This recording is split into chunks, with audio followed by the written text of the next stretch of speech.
In 1841, a Scottish clockmaker buried 2 pieces of metal in wet dirt. He generated enough electricity to power a clock for months. No fuel, no battery, no grid. Telegraph companies used the same method to wire an entire empire. Scientists confirmed it improved crop yields substantially.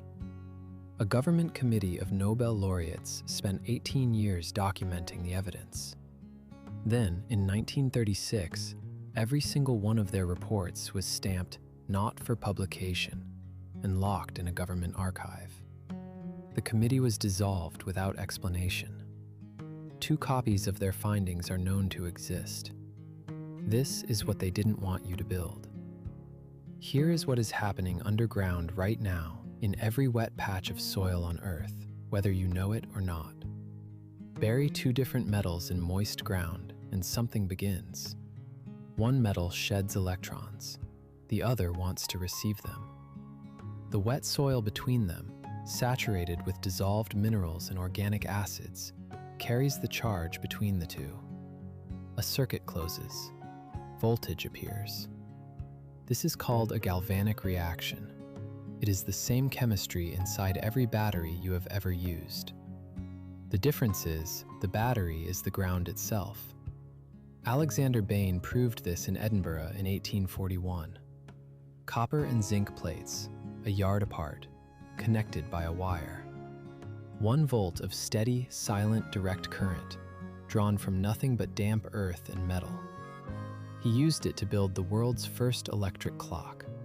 British patent 8763, still on file. The device ran for months. No maintenance, no cost, no end. But Bain was only the beginning. Word reached the telegraph industry fast. If soil conducts electricity, if it could complete a circuit, it could slash infrastructure costs in half. Instead of running 2 copper wires between stations, run 1 above ground and let the earth be the return path. It worked. Stations along the Edinburgh to Glasgow Railway began drawing current from the ground beneath them. Engineers documented the details obsessively. Align the plates north to south, following the direction of natural electrical currents already flowing through the earth, and output increased. Drive the zinc deeper than the copper, and voltage climbed further. Damper soil meant stronger current. Richer soil meant longer battery life. The ground was not just holding the metals in place, it was an active participant. Every dissolved mineral, every trace of salt, every organic acid in the groundwater was part of the circuit. They were not generating electricity from dirt. They were navigating a current that was already there. And then the workers started noticing something growing above their buried lines. Grass, but not ordinary grass. Darker, thicker, taller. A lush green stripe running directly above every buried return line, visible from a distance. Obvious enough that people began pointing at it. A station master in Yorkshire walked the length of a buried line and watched the vegetation change in real time, pale and ordinary on either side, thriving and dark directly above the copper and zinc. A groundskeeper in Essex started joking that the grass knew where the wires were. The pattern repeated across England and Scotland. Wherever buried metals were generating a galvanic current, the soil above them came alive. Nobody published a paper. Nobody sent a researcher. The observation passed by word of mouth and then quietly vanished. Scientists knew. They tested it. They documented it. They eventually handed the results to a government committee with the power to change farming forever. And then something very specific happened in 1936. But first, you need to understand why the grass was different. When galvanic current flows through wet soil, something unlocks. Iron, manganese, phosphorus, minerals your plant has been sitting on top of, completely unable to reach, held in insoluble chemical bonds too rigid for roots to break. The current breaks them. The minerals dissolve. They become available, edible. Nutrients that were locked in the ground 1 hour ago are suddenly circulating in the root zone. But here is where it stops being chemistry and starts being something else entirely. Your roots don't wait for those nutrients to drift toward them. They move toward the copper, deliberately, along the electrical gradient. This is called electrotropism, peer-reviewed, documented, published in multiple journals. Plant roots navigate electrical fields the way a compass needle finds north. The copper pipe is not a passive electrode. It is a homing beacon. And the zinc on the other side is doing something quieter and stranger. As it corrodes, atom by atom, it releases zinc ions directly into the soil around it. Your plant needs those ions to manufacture tryptophan. Without tryptophan, it cannot produce auxin. And without auxin, the master growth hormone, your plant cannot elongate its stems, develop fruit, or branch its roots. The electrode is not waste. It is fuel, consumed by the exact biology it powers. Now, back to 1936. In 1918, the British government established the Electroculture Committee under the Ministry of Agriculture. Physicists, biologists, electrical engineers, Nobel laureates. Their credentials were beyond question. For nearly 2 decades, they ran field trials measuring the effect of electrical stimulation on crops. The results were consistent and substantial. Yields increased, disease resistance improved, soil biology flourished. The data was unambiguous. Then 1936 arrived, the same year industrial synthetic fertilizers swept across Europe. The same year, American farmers began spending what would become billions of dollars annually on chemical inputs. Every report produced by the Electroculture Committee was stamped, "Not for publication," and sealed in government archives. The committee was dissolved. No press release, no explanation.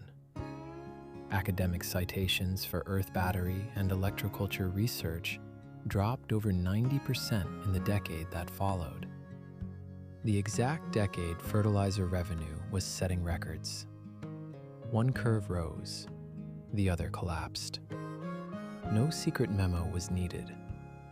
The economic logic was clean and brutal. Fertilizer runs out. You buy more next spring. Every acre, every season, another invoice. A copper pipe and a zinc nail, a one-time cost that works for years, had no place in that economy. It was not disproven.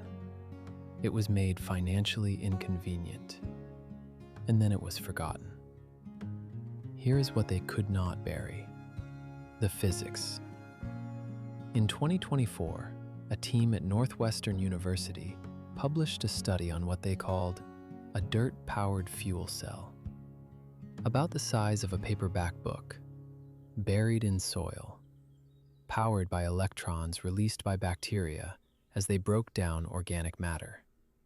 It generated 68 times more energy than needed to run its own sensors and transmit data wirelessly.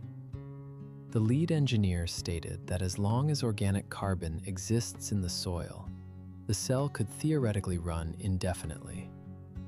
The Electroculture Committee knew this in 1918. They just didn't have the language for it.